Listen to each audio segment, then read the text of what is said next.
Today we're talking about ENTJs and ENTPs. I see these two types often confused in the community, even though they do share, have different cognitive functions in the first four.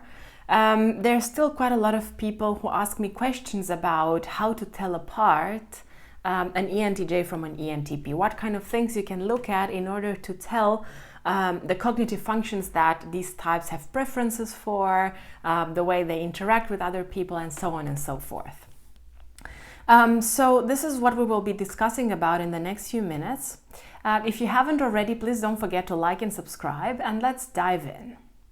So, ENTJs, ENTPs. Similarly to how we discussed in a previous video that I made a few weeks ago about ENFJs and ENFPs, these two types share three letters, right? Extroversion, intuition, and thinking. These are preferences that can actually make them look alike to a certain extent. And also the fact that they share a temperament can also make them look alike, right? They're both rather rational people. They both tend to be quite intellectual. They're both extroverted. They both have a preference for intuition, so abstract processes, over sensing, so concrete processes. And indeed, despite the differences in cognitive functions, these types do tend to share a lot of similarities in real life, right? However, a notable difference, something that I mentioned in the video about ENFJs and ENFPs, applies here as well. And this is the way that these types communicate. ENTJs have a direct communication style, whereas ENTPs have an informative communication style. We talked about this before as well. I was saying that a direct communication style usually reflects someone's tendency to answer to the point, right? So ENTJs in this case are more likely to answer questions in a straightforward fashion. Or when they are explaining something, they're more likely to stick to the point without deviating to a lot of details and context and other things that could help the other person in the conversation gain a little bit more depth and context. On the other hand, ENTPs have a preference for an informative communication style, and this means that when they're explaining something, they tend to go into a lot more detail and they tend to give much more context. When you ask them a question, most of the times they tend to ramble a little bit, to go from one idea to the other. And this is a very distinct process that we can see for all types that prefer extroverted intuition, either as a hero or parent function. So ENTPs, ENFPs, INTPs, and INFPs, they all have this notable trait that when they communicate, not always of course, because everyone has times when they answer directly or when they give a straightforward explanation. But if you look at the whole, at the pattern of interaction of communication, these types who have very high extroverted intuition tend to ramble a lot. They tend to move from one idea to the other quite fast, to jump from explaining this to this and this and this and so on and so forth, and they don't have this linear train of thought which consequently translates into a linear explanation. On the other hand, TJ types and NI types as well, so ENTJs fit into both of these categories, tend to have a much more clear, straightforward way of explaining, of talking, of argumenting something. And this is something that we can kind of draw a connection to in terms of extroverted intuition versus introverted intuition, because this is a notable difference between these two types. I was mentioning in a previous video where I talked about the difference between these two cognitive functions, the fact that NE tends to go like this, whereas NI tends to go like this. This can mean a lot of things, but you can see it quite clearly in both of these types. So ENTPs who lead with extroverted intuition, they tend to disperse information. They like looking at something from one point and then dissociating that or spreading that idea, concept, fact, experience, whatever, into many different perspectives, many different shades. They like saying, well, sure, this is one way that you can look at something, this is another way, this is another way, this is another way. And you will notice that when they speak, when they explain something, when they interact with people, this tends to be quite present. I'm even thinking of text conversations.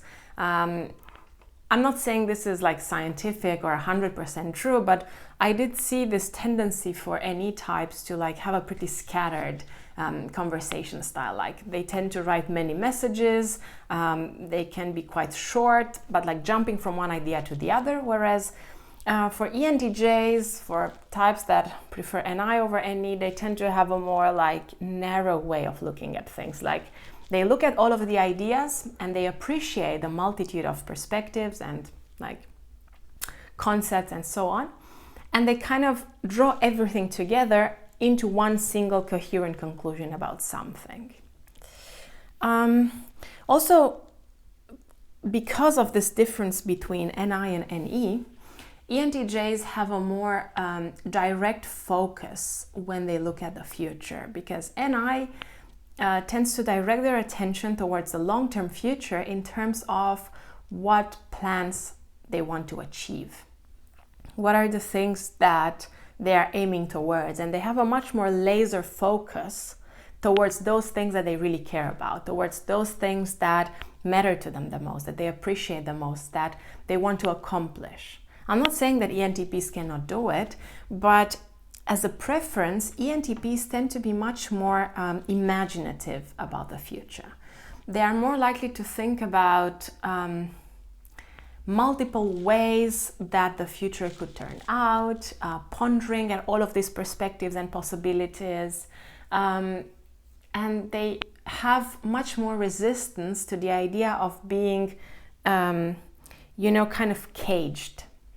Because they think that if you only focus on one thing and you have this like narrow perspective about the future, then you're likely to be kind of like stuck, kind of like losing your freedom and feeling like you have to be in a specific way. Whereas ENTJs need that clarity more than ENTPs. They need this direction, this focus, this structure more than ENTPs.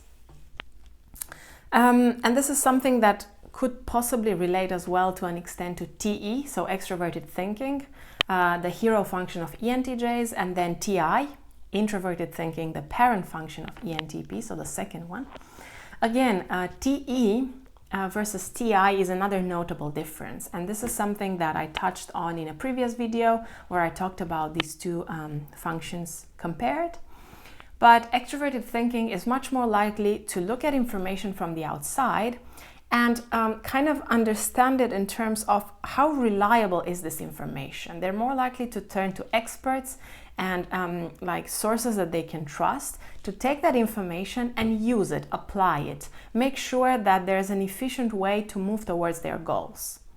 They're much more goal-oriented. I think that in a lot of organizations, in corporations, there's a lot of TE users, especially in managerial positions. I see a lot of TJ types, specifically ENTJ and ESTJ, because they have an amazing ability to look at specific objectives, KPIs, what are the things that they can do, what are the specific measurable things that they can apply in order to achieve those specific objectives.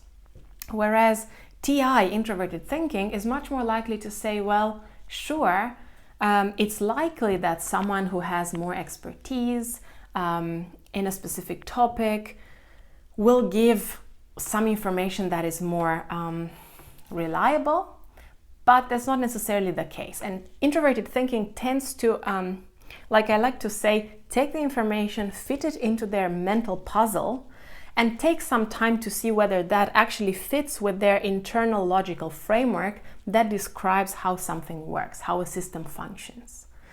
It's not that an ENTJ doesn't like systems or doesn't like understanding how things work. They do. But they're more likely to prefer or prioritize doing, applying, moving towards objectives first, also because they're an in-charge or control type. And they hate having to backtrack. They hate having to like go back and keep checking things. They need to move forward. They need to see progression towards realistic, achievable results, right? And for you guys that are not familiar with this terminology, in charge or control type, this is part of Linda Burns's interaction style theory, and ENTJ are part of this group, whereas ENTPs are starters or get things going types. So for them, it's much more interesting to start new projects. It's much more interesting to come up with new ideas of how to do things. So they will kind of channel much more energy at the beginning of something, inspiring other people to join them as well, because the enthusiasm that they have about the things that they're really interesting for them is contagious most of the times. And they will do a lot, and they will put a lot of like passion into getting things going. But as in contrast with ENTJs, they're much more likely to kind of like get lost in the process, because they might get bored. They might feel like, I want to do something else. I want to start a new project. So they're better at starting, coming up with the idea and inspiring other people to like join them on a specific pursuit.